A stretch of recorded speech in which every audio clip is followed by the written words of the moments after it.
सरल ज्योतिष प्रवेश में आपका स्वागत है। अब मैं आपको बताता हूँ ग्रहों के बारे में, क्योंकि जिससे मैंने पहले तो ये बताऊँगा कि इस ग्रह रखे हुए हैं सीरियल से, इसी सीरियल से महादशा चलती है इंसान के। इस सीरियल से जैसे मंगल है तो मंगल के बाद में राहु की दशा आएगी, बृहस्पति की दशा आएगी, शनि की आएगी, फिर बुध की महादशा आएगी, केतु की, फिर शुक्र की, उसके बाद वापस सूर्य की आ जाएगी। इस तरह से सीरियल चलेगा ये ना। अब इसमें देखिए, एक तरफ तो मैंने लिखा है कि स्वराशि अपने घर का, यानी वो घर उसका होता है। जैसे सूर्य है तो सूर्य के 5 नंबर तो कुंडली में जहाँ भी होगा वो सूर्य का घर होगा।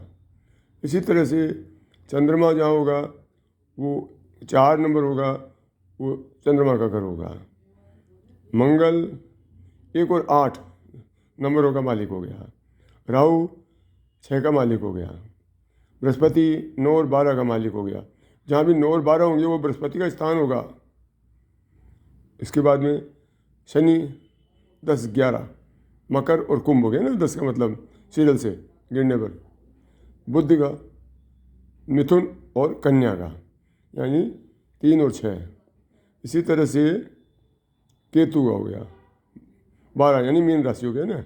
शुक्र का 2 और 7, यानी वृष और तुला। ये स्थान उसके होते हैं तो उसको कहते हैं स्वय राशि, अपने घर का। तो उसका अच्छा में होता है वो, इससे ज़्यादा बढ़िया होता है। फिर उच्च का योग में बताऊंगा, योग में कई चेंजेज आ जाते हैं। फिर इसमें योग भाई ये यहाँ बैठा हो, ये इस घर में बैठा हो, और उसको तब उसमें चेंज हो जाता है, वो मैं आपको बाद में बताऊंगा। इसी तरह से उच्च राशि है, ये दी हुई है ना। तो जैसे मेष, सूर्य मेष राशि का उच्च का होता है, पावरफुल ज़्यादा होता है वो। इसी तरह से वृष राशि का चंद्रमा ज़्यादा पावरफुल होता है ना। और इसी तरह से फिर मंगल जो है 10 नंबर, यानी उसका सिरे से गिन लो आप, गिनने को कोशिश करो। मंगल 10 नंबर का मकर का होता है, मकर राशि है ना, 10 का मतलब। इसी तरह से राहु जो होता है वो वृष का उच्च का होता है। बृहस्पति कर्क का उच्च का होता है। इसी तरह से शनि तुला राशि का उच्च का होगा। बुध कन्या राशि का उच्च का होता है। पावरफुल होता है वो, स्वराशि से भी ज़्यादा पावरफुल हो जाता है वो, यानी उसका ऊंचा स्थान है, इसको उच्च स्थान बोलते हैं उसको। इसी तरह से केतु, धनु राशि का केतु बहुत पावरफुल होता है, क्यों उच्च का हो गया ना वो। इसी तरह से लो आप ये शुक्र को लो, शुक्र का मीन हो गया ना, मीन राशि में उच्च का हो गया। इसी तरह से लो अब आप नीच राशि का, वो कमज़ोर होता है थोड़ा, इसलिए बाद में बताऊँगा इसमें किस तरह, इसके अंदर की डिटेल्स और बताऊँगा आपको।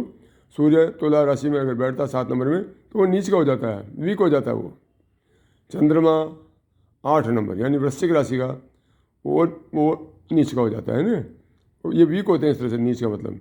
ऐसे मंगल कर्क राशि हो गया, कहीं भी 4 नंबर होगा तो अगर वहाँ मंगल बैठा हुआ है तो उच्च का हो जाएगा वो। इन स्थानों में बैठना चाहिए, वो बैठा हुआ होना चाहिए उस कुंडली में, तो वो उच्च का हो जाता है मंगल। जैसे 4 नंबर में मंगल बैठा हुआ है कुंडली में तो उच्च का मंगल हो गया, पावरफुल हो जाता है। इसी तरह से राहु धनु राशि 9 नंबर, मतलब 9 नंबर में राहु बैठा हुआ है तो वो उच्च का राहु हो जाता है, वो नीच का हो जाता है ना। ऐसे वो कर्क राशि का मंगल नीच का हो जाता है, कमज़ोर हो जाता है वो। इसी तरह से आप ले लो बृहस्पति का, बृहस्पति 10 नंबर में मकर की राशि में नीच का हो जाएगा। इसी तरह से बृहस्पति ये शनि ले लो आप, शनि जो है वो मेष का, यानी उच्च स्थान है उसका। 1 नंबर में शनि बैठा है तो वो उच्च का, नीच का हो गया। मैं गलत बोल रहा हूँ यहाँ पे ज़रा। तो शनि जो 1 नंबर में बैठा होगा तो वो नीच का हो जाता है, कमज़ोर हो जाता है। बुध का मीन राशि जो दी है वो नीच की, वो कमज़ोर हो जाता है उसमें। इसी तरह से केतु मिथुन में कमज़ोर, यानी नीच का बोल देते हैं उसको। शुक्र कन्या का नीच का होता है, उसके जो कार्यकलाप होते हैं, जो फायदा देता है, वो बहुत ही वीक हो जाते हैं एक तरह से। इसी तरह से मैं आगे आपको बताऊंगा इनके बारे में।